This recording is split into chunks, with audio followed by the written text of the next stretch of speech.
Assalamualaikum warahmatullahi wabarakatuh. Halo teman-teman semua, perkenalkan saya Rizda dengan NIM A24125100013. Nah, di sini saya akan menjelaskan materi tentang energi potensial. Nah, pernah nggak sih kalian berpikir kenapa benda yang diam di atas meja bisa punya energi? Nah, contohnya pada bola ini. Kalau saya lepas, dia akan jatuh. Nah, energi apa sih yang dia punya? Nah, itulah yang disebut energi potensial. Nah, secara definisi, energi potensial atau biasa dilambangkan dengan EP adalah energi yang dimiliki benda karena posisi, ketinggian, atau susunannya. Nah, pada benda energi potensial, gravitasi kuncinya adalah ketinggian. Nah, semakin tinggi benda, semakin besar energi potensialnya. Nah, adapun persamaan dari materi ini yaitu EP sama dengan M dikali G dikali H. Nah, di mana M itu adalah massa benda, G adalah gravitasi bumi, dan H adalah ketinggian titik acuan. Dari rumus ini kita bisa memahami beberapa hal penting. Yang pertama itu, semakin besar massa benda, maka energi potensial juga semakin besar. Nah, yang kedua, semakin tinggi posisi benda, maka energi potensialnya juga semakin besar.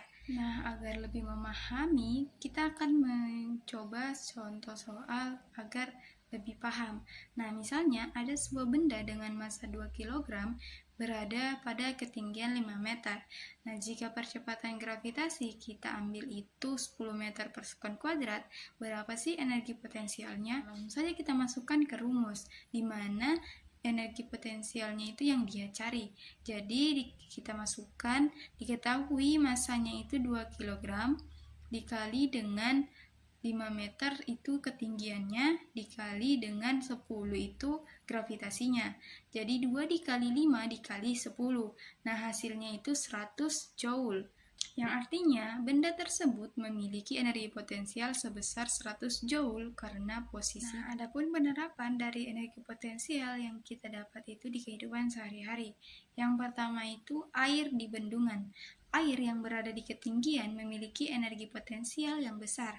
Ketika air itu dialirkan ke bawah, energi potensialnya itu berubah menjadi energi gerak untuk memutar turbin dan menghasilkan listrik. Nah, contoh yang kedua itu adalah roller coaster. Saat berada di puncak lintasan, roller coaster memiliki energi potensial yang besar. Nah, ketika turun, roller coaster energi tersebut berubah menjadi energi kinetik sehingga kereta melaju dengan cepat. Nah, adapun macam-macam energi potensial, yang pertama itu energi potensial gravitasi. Nah, energi potensial gravitasi adalah energi yang dimiliki benda karena posisinya terhadap ketinggian dari permukaan bumi. Nah, sudah dijelaskan tadi di bagian awal. Nah, adapun yang kedua itu energi potensial elastis. Nah, energi potensial elastis adalah energi yang dimiliki benda karena perubahan bentuk, seperti ditarik atau ditekan. Nah, rumusnya itu EP sama dengan 1/2 K X kuadrat. Nah, penjelasannya itu saat benda elastis seperti begas atau karet ditarik atau ditekan, energi tersimpan di dalamnya.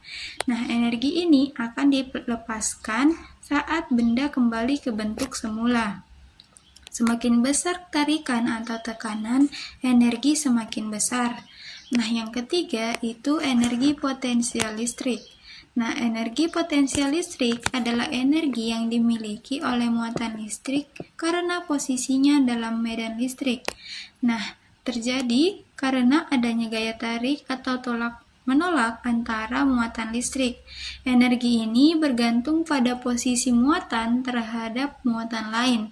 Nah, jika posisinya berubah, maka energinya juga ikut berubah. Nah, yang keempat ada energi potensial nuklir. Nah, di mana energi potensial nuklir adalah energi yang tersimpan dalam inti atom. Nah, energi ini berasal dari gaya yang mengikat partikel-partikel di dalam inti atom. Jika inti atom mengalami perubahan, energi yang sangat besar bisa dilepaskan. Nah, dari keempat energi potensial ini, semua energi potensial bergantung pada posisi atau keadaan suatu sistem dan dapat berubah menjadi energi lain. Jadi, dari pembahasan ini kita bisa menyimpulkan bahwa energi potensial adalah energi yang dimiliki benda karena posisi atau ketinggiannya. Besarnya energi potensial dipengaruhi oleh massa, percepatan gravitasi, dan ketinggian benda. Nah, dan yang paling penting, energi potensial bisa berubah menjadi bentuk energi lain, seperti energi kinetik. Oke teman-teman, itu tadi penjelasan singkat tentang energi potensial. Semoga bisa membantu kalian memahami konsep dasar ini dengan lebih mudah. Saya tutup. Wassalamualaikum warahmatullahi wabarakatuh.